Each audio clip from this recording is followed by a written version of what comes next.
So here it is. It's a piece of cloth, but it's a very nice premium piece of cloth. This cloth is very, very nice.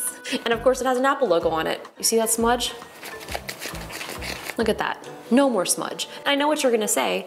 Any random microfiber cloth would be able to do the same thing.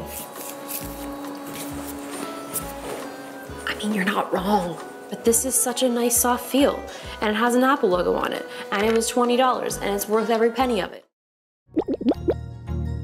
That's good.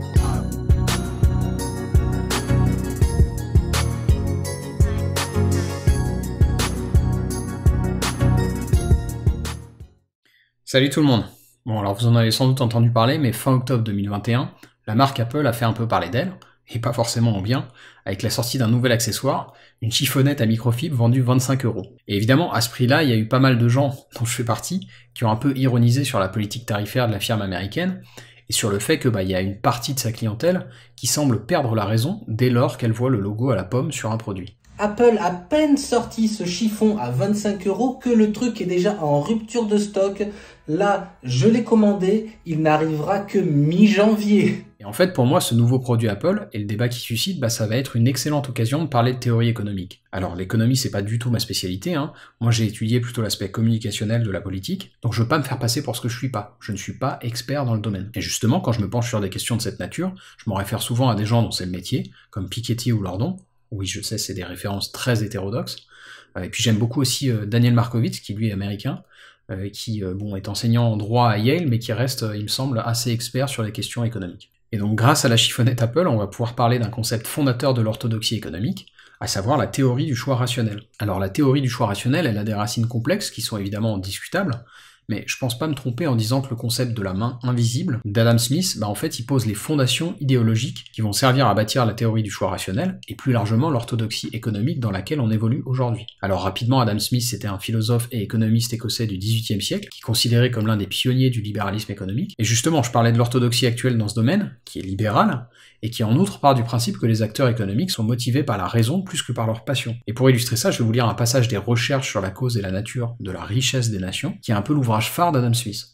Puisque chaque individu tâche le plus qu'il peut, premièrement d'employer son capital à faire valoir l'industrie nationale, et deuxièmement de diriger cette industrie de manière à lui faire produire la plus grande valeur possible, chaque individu travaille nécessairement à rendre aussi grand que possible le revenu annuel de la société. À la vérité, son intention en général n'est pas en cela de servir l'intérêt public, et il ne sait même pas jusqu'à quel point il peut être utile à la société. En préférant le succès de l'industrie nationale à celui de l'industrie étrangère, il ne pense qu'à se donner personnellement une plus grande sûreté. Et en dirigeant cette industrie de manière à ce que son produit ait le plus de valeur possible, il ne pense qu'à son propre gain. En cela, comme dans beaucoup d'autres cas, il est conduit par une main invisible à remplir une fin qui n'entre nullement dans ses intentions. Et ce n'est pas toujours ce qu'il y a de plus mal pour la société que cette fin n'entre pour rien dans ses intentions.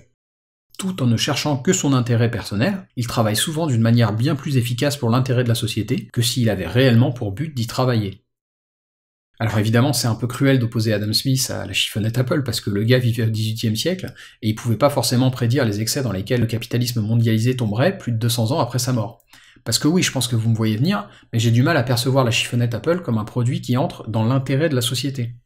D'abord parce qu'au niveau collectif, elle est commercialisée par une firme qui est connue pour les conditions déplorables dans lesquelles ses produits sont fabriqués, mais aussi parce que, en plus, Apple bénéficie en Europe des lois fiscales très avantageuses de l'Irlande, qui s'apparentent selon moi à une forme d'évasion fiscale. Mais même au niveau individuel d'ailleurs, je pense pas que ce soit une décision très pragmatique d'acheter ce bout de tissu. Moi déjà, perso, ma raison à moi, je l'ai acheté. Pourquoi ? Parce que je soutiens Apple, j'aime bien ce qu'ils font, et le plaisir que tout en haut dans ma collection, je mette le torchon qui appartient à Apple. C'est juste un plaisir personnel. C'est la chiffonnette d'Apple. C'est comme les gens qui vont acheter une paire de chaussettes à 50 € de leur marque préférée. Et là on voit très bien ce qu'il y a plus à ces gens. C'est pas le rapport qualité-prix de la chiffonnette, qui est indéfendable, mais bien un aspect beaucoup plus passionnel, émotionnel, parce qu'ils entretiennent une relation spéciale avec la marque. Alors il y aurait évidemment beaucoup à dire sur la pertinence d'entrer dans des rapports affectifs avec des entreprises, mais c'est pas le sujet de l'épisode, donc je vais pas épiloguer. Surtout que mon but c'est pas de moquer les fans d'Apple, on a tous nos côtés pigeons ou irrationnels, hein. Moi aussi je suis un gros yankee parfois. Mais donc je préfère utiliser ce sujet pour élargir sur un constat sociétal qui me semble important, à savoir que les prémices de notre système actuel, au niveau économique et au niveau philosophique, sont questionnables. Et finalement, dans le cas de la chiffonnette, j'entends beaucoup l'argument de je fais ce que je veux, c'est mon argent. Comme si le débat se résumait à ça. Mais moi, c'est pas ça que je mets en doute. Évidemment que chacun fait ce qu'il veut avec son argent. Moi, ce que je veux questionner, c'est le sens qu'il y a derrière un tel achat.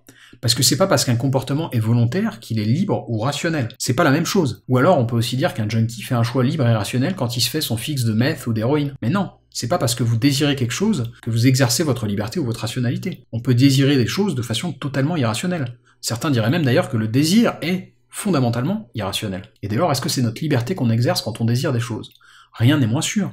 Et donc, pardon d'insister avec Spinoza, mais je vais encore une fois me référer à cet extrait de l'Éthique que je vous ai déjà cité d'ailleurs. Les hommes croient être libres par la raison qu'ils ont conscience de leur volition et de leur désir, et ne pensent nullement aux causes qui les disposent à désirer et à vouloir.